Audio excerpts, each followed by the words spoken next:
Привет, привет, неугомонные любители всяких звуков. Сегодня в смертельной схватке сойдется новинка от Edifier. Трехполосная 2.2 модель MR5 с классическим трифоником того же Edifier, потому что у меня другого просто в обзорах нет. S360 dB. Так кто же кого сборит? Настоящий трифоник, обычный трифоник, базирующийся на большем динамике, или с распределенным сабвуфером, назовем это так, стереосистема без ярко выраженного саба, но с функциями саба в то же время, со всеми плюшечками, которые сабвуферу наличествуют.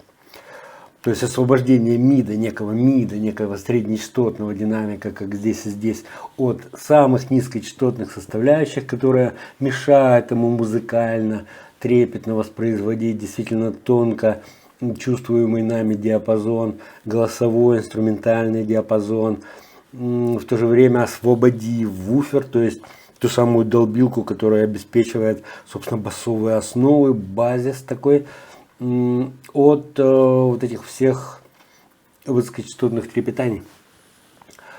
Давайте сравним, посмотрим на параметры этих систем. Я тут себе приготовил задел, так сказать. Вот спецификация MR5. Здесь по мощностям вы видите распределение по полосам, то есть на сабвуферы, на басовые динамики идут по 30 Вт, на среднечастотные по 15, на твиттеры по 10. Участвует 5-дюймовый вуфер, однако их два. Но однако 5 плюс 5 не получится 10 дюймов, потому что, например, у конкурента динамик сабвуфера 8 дюймов. Нельзя сказать, что это будет меньше. Это очень даже вероятно где-то очень похоже. Но тем не менее продолжим. Частотный диапазон заявлен как 46 Гц, 40 кГц. Все это благодаря какому-то особо продвинутому твиттеру, который использован в этих колонках. Кроссовер имеет частоты раздела на 155 и 2600. Вы видите все остальные параметры. Набор ходов изумителен для домашней акустической системы, что даже больше, чем необходимо, хотя, возможно, кто-то и сетует на отсутствие всяких HDMI и Wi-Fi портов. Однако имеется выход на наушники. Bluetooth самой последней версии, вы видите, поддержка вот этих вот кодеков. Чувствительность по входам вы видите, размеры вы тоже видите. Если кому-то угодно сравнить, давайте сравним. 10 килограмм весит вся эта конструкция. Что же касается трифоника, он выполнен по классической схеме, то есть два сателлита содержат некий мид-бас, который не играет суббасовые ноты, а играет только свой регистр, и твиттеры, планарные твиттеры, которые, надо сказать, стоят на голову выше обычных купольных динамиков, ну, при прочих равных условиях, если они одной категории, просто эта технология позволяет получить более чистое звучание в высокочастотном диапазоне. Здесь также отмечаются вот эти вот параметры. Ну, указано, что 4 дюйма на средние частоты, 8-дюймовый сабвуфер. Ну, планарные твиттеры, понятно. Bluetooth всего 4.1 версии, однако IPTX.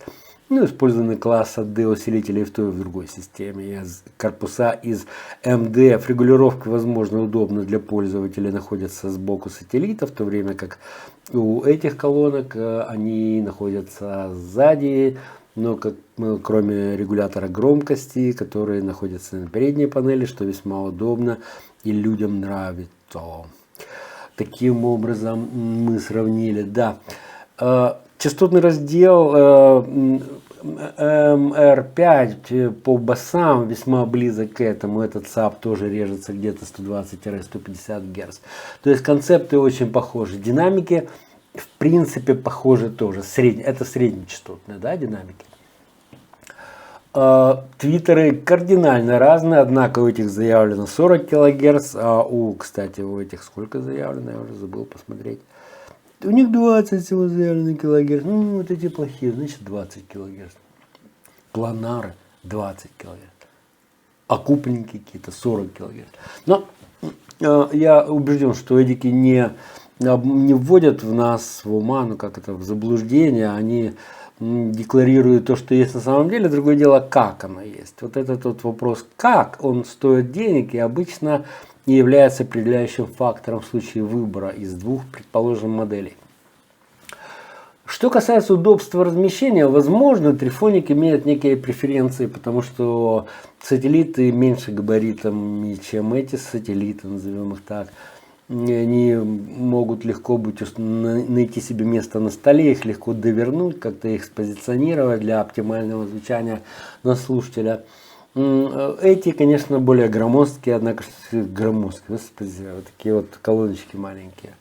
Сколько там, 12 литров, по-моему, если я не ошибаюсь, или 15 всего-то. То есть, но не больше, тут ничего не скажешь. А сабик можно спрятать куда-то там. Вот, что еще можно отметить?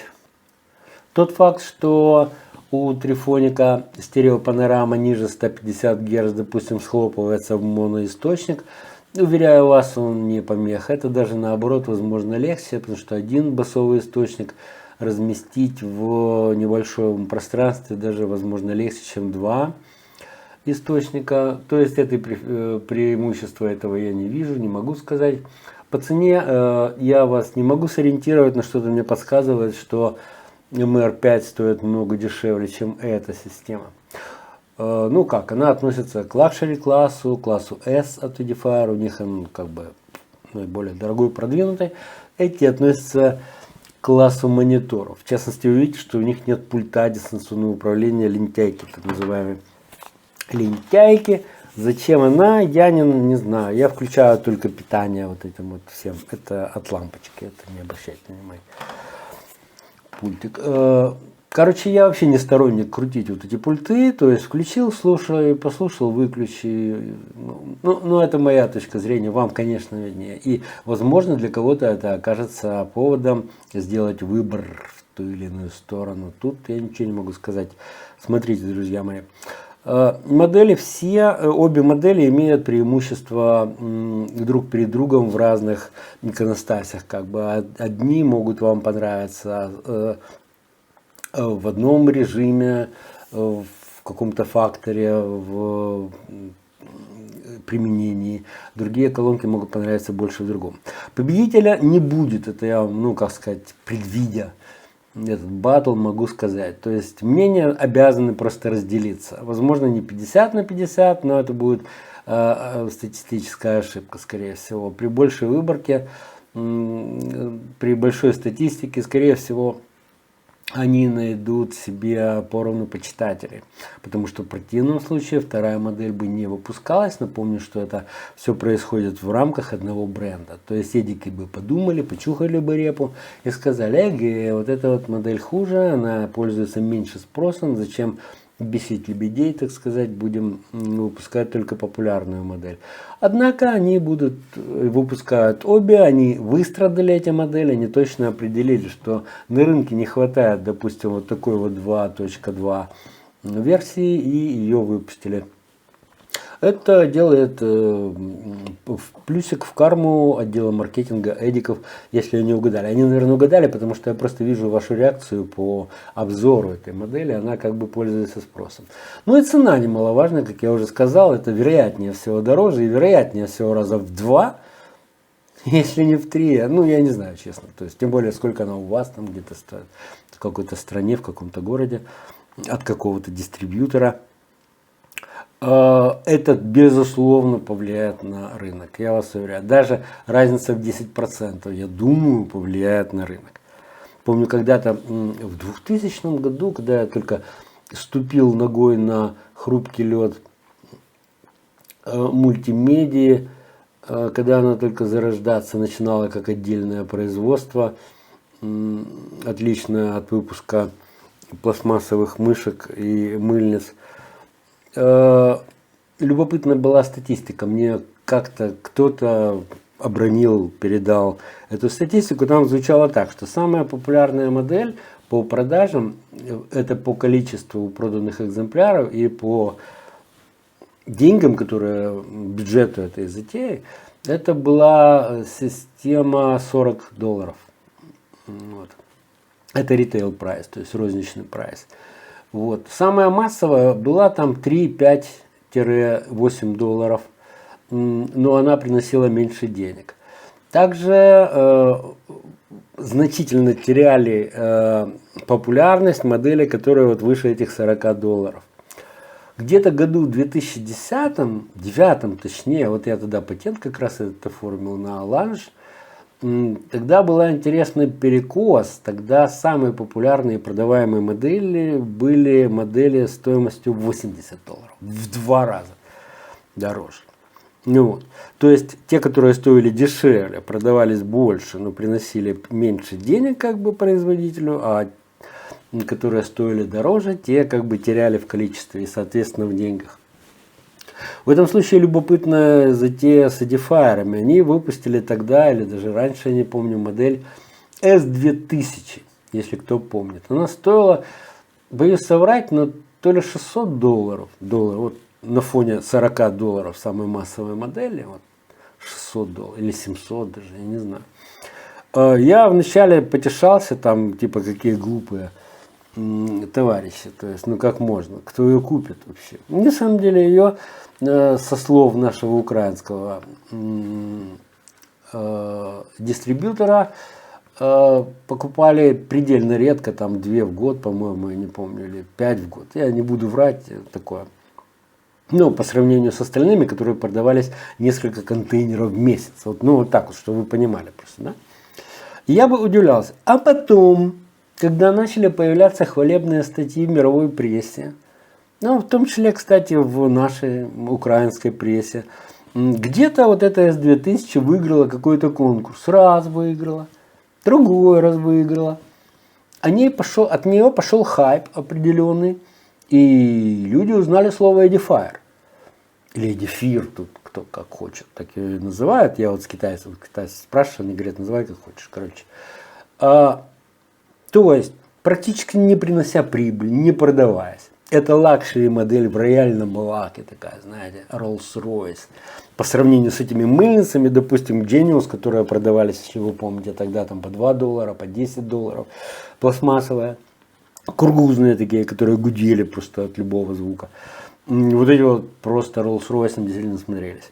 И они сделали популярным бренд, и люди приходили в магазин и говорят, мне Edifier. Вот это за 40 долларов. А почему Edifier? Потому что они выиграли какую-то там шнягу, да, то есть какое-то там соревнование, какой-то батл публичный, еще там расписанный, какие-то красочно. То есть, я подумал, а какая связь? Ну, выиграла S2000, почему ты покупаешь, допустим, там достойная модель была R1000, ну, пускай R1700, они более свежие такие. Ты ее покупаешь. Какая связь вообще между этим всем? Никакой, казалось бы, только бренд. Ну, вот так вот это работает. Понимаете? Это для меня было откровением. И с тех пор, да, я начал уделять этому внимание, что если ты что-то видишь, это вовсе не значит то, что... То это значит, что кто-то хотел, чтобы ты это именно увидел. Вот. Ну, это речь идет о промоушен вообще, о продвижении каких-то товаров и услуг. Я, конечно, весьма далек от этого, я инженер, но мне приходится тоже в этом участвовать, по крайней мере, вот таким образом, создавая вот такие вот обзоры. Да, кстати, если вы считаете, что мне за них много платят Edifier, ну, посмотрите сами число просмотров вот этого обзора, сколько там будет, 1000, 2000 просмотров, да, и сколько бы вы заплатили за 2000 просмотров. Ну вот вы лично, вот сколько вы заплатили, если вы себя считаете маркетологом высокого полета, ну вот сколько на русском языке, то есть, который, в общем, Европы не касается, здесь не смотрит такого, Америки, основного рынка, так сказать, никто не касается. И ответьте на этот вопрос, а потом как бы можете написать, мне будет интересно почитать, сколько вы дали. Ну, я вам скажу, что я неплохо зарабатываю, и, скажем, на 10 долларов нет, я не стал бы этим заниматься. То есть я этим занимаюсь из каких-то других соображений. Каких? Ну, гадайте, если вам интересно, я не знаю. Ну, не знаю, что я на это отвлекся. Кстати, давайте проанализируем кривые импеданса у этих двух систем, басовых их звеньев, для того, чтобы оценить конструкцию фазоинвертора, резонатора, басовые возможности. Вы видите перед вами MR5 кривая импеданса суббасового звена и кривая импеданса саба от S360. А давайте сложим эти две кривые и сравним их напрямую в лоб. Вот вы видите, саб настроен явно ниже, порядка 50 Гц, в то время как MR5 настроен выше несколько, и совсем другой рисунок показывает иную добротность этой системы.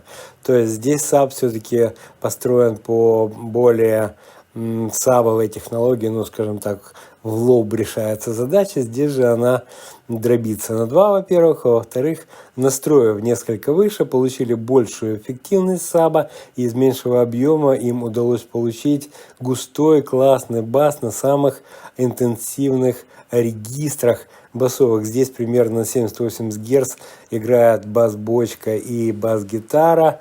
Поэтому это, в общем, имеет тоже смысл, но не для всех стилей музыки. Это можно назвать сабом, давайте так будем говорить. Давайте послушаем, как они звучат на моем стандартном наборе треков, и попробуйте сделать себе вывод какой-то, как вам покажется. Напишите в комментариях, интересно будет почитать. Затем пока, auf Wiedersehen, дорогие мои.